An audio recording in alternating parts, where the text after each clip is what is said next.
వీక్షకులందరికీ నమస్కారం. 2025వ సంవత్సరంలో షడ్గ్రహ కూటమి వస్తూ ఉన్నది. అనగా 6 గ్రహాలు ఒక రాశిలో కూడి కొంతకాలం పాటు ఉండబోతూ ఉన్నాయి.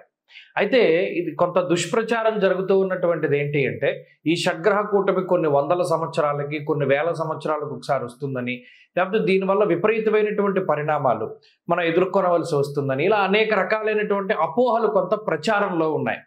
అయితే ఒక విషయం గుర్తుపెట్టుకోవాల్సింది ఏంటి అంటే, ఈ 4 గ్రహాలు కూడి ఉండడం, త్రిగ్రహ కూటమి అయితే చాలా రెగ్యులర్గా వస్తుంది.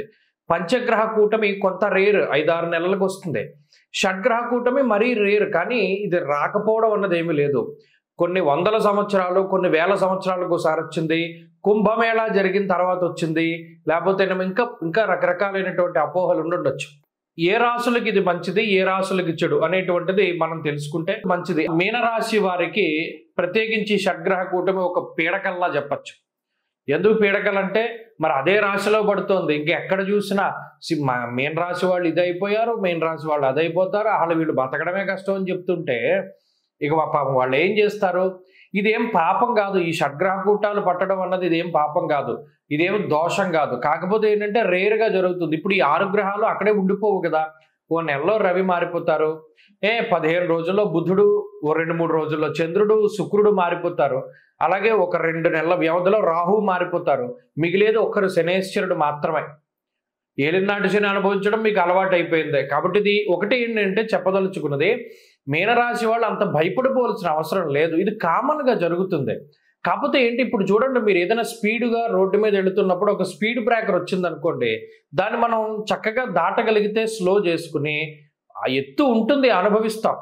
కానీ తర్వాత మనకి బాగుంటుంది. అబ్బాయి ఇదేం బ్రేకర్లే అని చెప్పి మనం స్పీడ్గా వెళ్ళాం అనుకోండి, ఆ స్పీడ్ బ్రేకర్ తోటే ఎగిరిపోతాం. అలాగే ఇది కూడా, ఈ షష్టగ్రహ కూటాలు అవి పట్టినప్పుడు ఏం చేయాలి అంటే కొంత స్లో అవ్వాలి. స్లో అవ్వడం అంటే ఏంటి, సాహసోపేతంగా వెళ్ళకూడదు, అగ్రెసివ్గా వెళ్ళకూడదు. లైఫ్లో ఏమీ లేని వాళ్ళు ఎలా ఉంటారు అలాగే ఉండాలి. మనం ఏం లేదు అనుకుని బతకగలిగితే, అహాన్ని తగ్గించుకుంటే మీనరాశి వాళ్ళు బయటపడతారు. నాకేంట్లే అని మనం స్పీడ్గా వెళ్ళి స్పీడ్ బ్రేకర్ ఎక్కించామా, ఇక అలా లోపలికి వెళ్ళిపోతాం. ఎక్కడికి వెళ్ళిపోతాం మనకే తెలియదు. ఇది స్పీడ్ బ్రేకర్. ఇది కొంతకాలమే ఉంటుంది. నిజానికి చెప్పాలి అంటే ఈ షడ్గ్రహ కూటమి ఇందాక చెప్పినట్టు అన్ని గ్రహాలు వెళ్ళిపోయి ఒక శని మిగులుతారు ఆయన. మరి ఈ మీనరాశి వాళ్ళు దాని గురించి భయపడాల్సిన పని లేదు. కానీ ఇది ఒక స్పీడ్ బ్రేకర్ లాంటిది.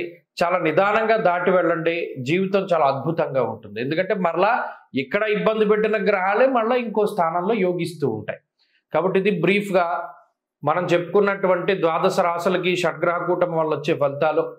మళ్ళీ చాలామంది అడుగుతూ ఉంటారు వీటికి పరిహారాలు ఏం చేయాలండి అని. మళ్ళీ ఇంకో వీడియోలో చెప్పుకుందాం. స్వస్తి.